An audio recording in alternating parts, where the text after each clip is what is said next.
Hello, welcome. If you remember, we had been doing ancient India. We did talk about Indus Valley, and then we came to Vedic period, and then a bit of the second urbanization we talked about. Something that was supposed to be parallelly covered with second urbanization is Jainism and Buddhism, which we couldn't cover because that would be a huge portion to cover in one lecture. So we are having separate lectures for Jainism and Buddhism. Fine. So what is the point here? During 600 BC, we are seeing some kind of a resistance within the religious sphere and within the social sphere, which comes out as Jainism and Buddhism. We'll see in this lecture what are the causes of rise of these heterodox sects, right? And we'll see what are the things that led to this, right? Led to a new religion, right? In the social sphere, when new religion comes up, there's some kind of an issue, right? That's why which is addressed by the new religions. We'll see what it is. Then on the other side, after discussing the causes of both the rise of Buddhism and Jainism, we are looking at Jainism in detail. Jainism as such, we'll see what are the doctrines of Jainism, beliefs of Jainism, and then what are the divisions within this religion. There are two groups, sects or whatever we call it. We will be seeing that, and how did it spread, what is the extent of its spread in the ancient India, and finally what are the contributions, right? So this is majorly what we are going to see in this lecture. Let's see.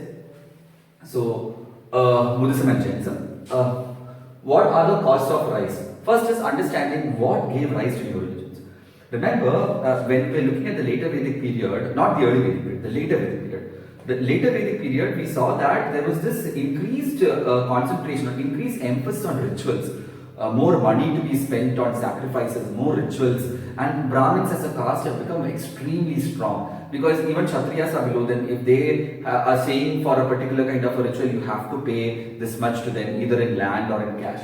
So that has created some issue within the Kshatriya structure. At the end of the day, it's Kshatriyas who actually rule the country, right? Or rule the area. So now Brahmins having disproportionate power does concern them, right? So when these kind of things come up, the first thing we look at, that there are tensions developing in the Varna divided society. In the Varna divided society, when different Varnas are placed, are juxtaposed, when one particular Varna, which is the Brahmin Varna, having much more power, right, than other Varnas, that is creating tensions. It's called a power differential between Varnas, creating some kind of a resistance within the structure. So that is the first thing. And again, related to the same point is the ritualistic dominance of Brahmins. Brahmins do not create wealth by plowing the land or by selling something or coming to the market, or even by conquering or waging war against other rulers. No, they are not creating wealth in any of such manners.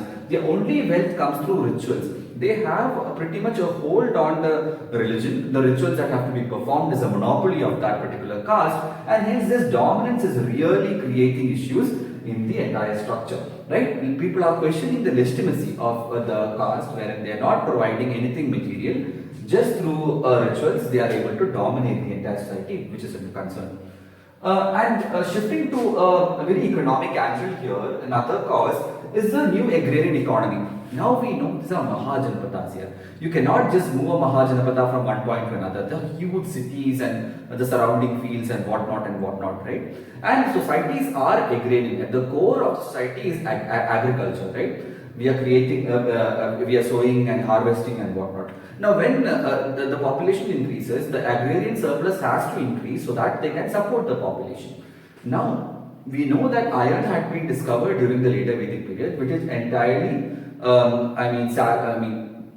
taken by the second urbanization also. So everyone is using iron, everyone is using a plow, right? And iron would be used in the plow to till the land, and with that is the use of bullocks.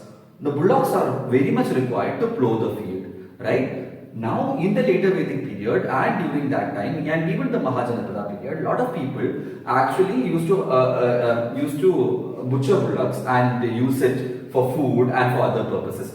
Right? So the supply of bullocks for the agrarian economy was becoming a concern, and food production was becoming a concern, and that required some religion or some kind of a thought process which would make violence on animals sin, right? That also is creating a need for a new religion. Then we think of a particular class, right? called Vaishyas, a particular Varna called Vaishyas, who are traders. They are trading left, right, center across the subcontinent, within the subcontinent, across social groups. So they have been a very strong community. But the issue is in the Dharma Sutra, lending money, right? Lending money is not seen good, right? It's against the religion. So it's against the particular tenet. So this is creating issues for Vaishyas. Being a part of the Hindu religious structure, they are not able to lend money, which is a very essential process in business. So they are thinking of what can be done, and they are also getting more and more wealthier because trade is developing. So they are also assuming a lot more power here, but they are structurally limited by the religion. Because of these rules and laws, they are not able to expand their businesses to the extent that is required. So they also require a new religion. The same thing between Jews and Christians. It's a similar kind of analogy here, right? Jews can lend, Christians can't, and that's why Jews came to hold all the banks at that point in time. Medici, I'm not sure. Okay, all those things. Anyways, that's a analogy. Leave that. Finally, the issue for common people was Hinduism had become very inaccessible. It uses Sanskrit mostly and also has Upanishads kind of philosophical discourses. This is not understood by common people, and that also is creating issue. They need something else now. All this creates a fertile ground for new religions to breed. So that is where we see Buddhism and Jainism coming in. Alright, great. Now we're going to go into Jainism first. Buddhism I'm keeping for a different lecture because there's enough to cover in Jainism itself. I'm going to go fast here. These are just facts, okay? Jainism was founded by Vardhaman Mahavira in 544, who was born in 540 BC, and he lives up to 468 BC. Fine. He was born in Vaishali in North Bihar. His father was a Kshatriya called Siddhartha, and his mother was a Lichavi kingdom. Lichavi kingdom is also the first exponent of federalism in this country, right? That's an important fact. You can use it in federalism answers even in paper too. Trishala is the mother's name. At 30, he became an ascetic. That means he became a saint in 30. He left everything, all his worldly possessions, and he went to the forest or someplace to find something, the ultimate knowledge. At 42, he attained Kaivalya. Kaivalya is nothing but another form of nirvana. What we talk about nirvana in Buddhism becomes Kaivalya in Jainism. Once he attains Kaivalya, then he is seen as a conqueror. He has conquered all knowledge. That's why he is called Jinnah. I think from that itself is the Jainism arising. So he is Jinnah. Right? At 72, he dies at Pavapuri in, this is also in Bihar only, supposed to Rajagriha. One thing I want to add here is the first sermon was delivered by Vardhamana Mahavira in a place called Vipuchala, which is close to Rajagriha. It can be used for prelims. Fine? So that is his timeline. I hope you have understood. It's very basic facts, but they can be important for writing some answers on him, and that's also for prelims. Now, what are the doctrines that Jainism is preaching? No violence. Why is no violence important? Because you can't kill bullocks, right? And there was a lot of war that is happening in the society also at that point in time. You remember Ajatashatru waging war against everyone. That is creating an issue in society. Yeah? So no violence, the first doctrine.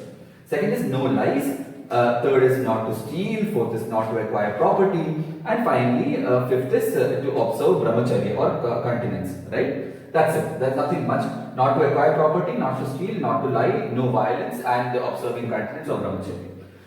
It's said that first four principles are from Parshvanath, and the last one is started by Mahavir. It said these doctrines were as such. We'll know who Parshvanath is in a second. Now, what are the beliefs? They believe in something called Tirthankaras, right? Tirthankaras are the major saints in this particular religion. The first Tirthankara was Rishabdev. He's also called Adinath. The 23rd Tirthankara was Parshvanath, whom we are talking about, who actually precedes Mahavira. I think Mahavira means him or he is his disciple. I'm not exactly sure on that. But the 23rd Tirthankara is Parshvanath and 24th is Mahavir. With the Mahavir, all Tirthankaras end, right?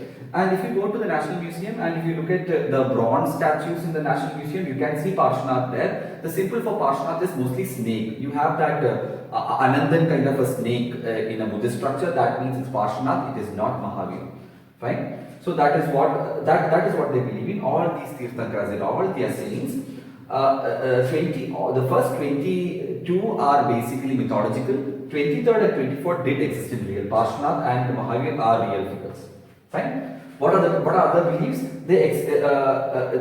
Jainism believes that the existence of us is divided into a number of cycles. We are continuously going into cycle after cycle after cycle, and these cycles involve going up and coming down, going up and coming down. So the going up is called Utsarpini and coming down is called Avsarpini. So whenever these two words are in a question, you should understand it's about Jainism. Utsarpini, Avsarpini. Fine, important for prelims.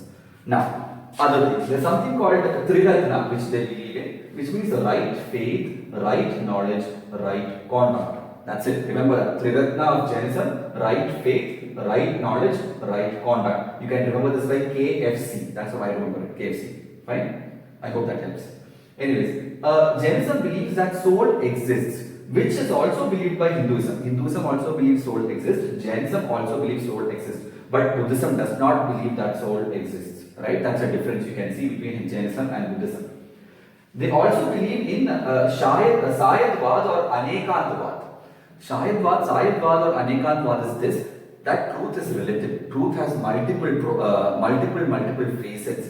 There's not one truth, there are multiple truths. Right? That's something amazing by the Jain discourse, because by saying this, they encapsulate everything. That everything is true. There are a lot of truths. It's not just one truth, giving multiple point of view to life. Remember, you have to just remember this: Sayadvad or Anekantvad.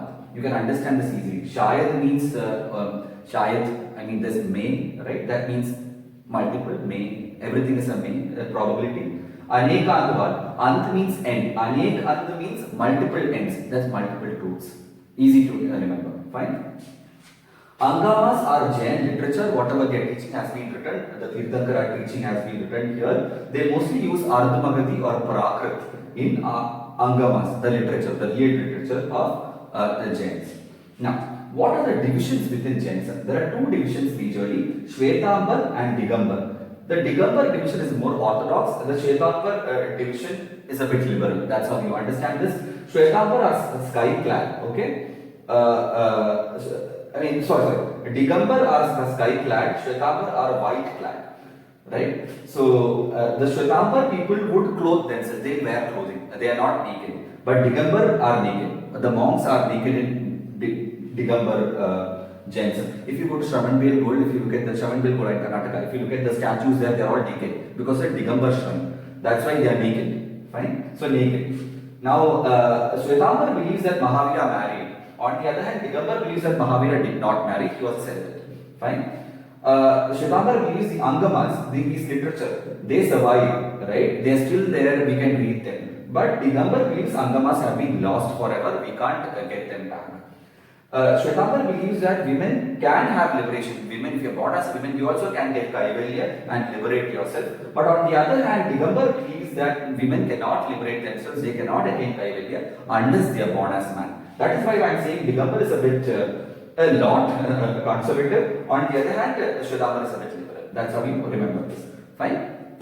Great. How is Jainism spreading? Mahavira had made sanghas, institutions for spreading Jainism. Through that it is spreading. Apart from that, it got patronage from kings. See, for any religion to spread, you require patronage. If you look at Christianity also, it is Constantine who embraces Christianity and then suddenly it spreads across Europe. Right? Similarly, Chandragupta Maurya, who was a Magadha king, who was a Maurya king, whom we will discuss in a while, actually embraces Jainism. That creates the spread, right? His disciple, the person who is assisting Chandragupta Maurya, Bhadra Bahu, right? He is also a part of the Maurya Empire. So what happens is, in the Maurya Empire, there is a long famine that comes. And hence a set of Jain monks from there move towards south. That's how they come to Shravanbel in Karnataka, right? And start practicing Jainism there. On the other hand, people who are left there in Maurya, in the northern part of the subcontinent, they also practice Jainism. So gradually the differences arise in the practice of the northern monks and southern monks. The northern monks become Shvetambar and the southern monks are mostly Digambar. That is how these divisions come up, because of the differences in the practices by Bhadrabahu and Stalabahu. Stalabahu becomes the Shvetambar monk, Bhadrabahu is the Digambar monk. Fine? Yeah. So he goes to south and becomes a Digambar monk. This is the North Shwetambar. That's how these divisions arise, right? Chandragupta Maurya actually came down to south in Shravanbelgola and he did Santara there. I hope you understand Santara. It's also Jain ritual to fast unto death. It was a high court case 2 to 3 years ago. Remember that? So that is how these divisions have come, right? I hope you're clear with that. The division between the practices of the northern monks and the southern monks. Northern monk is Stalabahu, southern monk is Bhadrabahu. Fine? Digambar, Shwetambar. Fine? Anyways. Now, contributions of Jainism. It is the first attempt to reform the Varna system. The Varna system, you understand, right? The first attempt to reform Varna system is by Jainism. No question about it. Second, common people had more access by they are using Prakrit and Ardhamagati and not Sanskrit. These are vernacular or spoken languages, right? So it's easier for them to understand. So that made the religion much more accessible. And finally, growth of Kannada, the Kannada language. These saints who went to South India started writing the literature in the Kannada language. So the early Kannada develops with Jainism. I hope you are clear with this. This is what we are going to do with Jainism. We will start Buddhism in the next lecture. I hope you understood this, right? Just revise this well. It is very important. Buddhism and Jainism is very important for UPSC. Please revise it well. Thank you.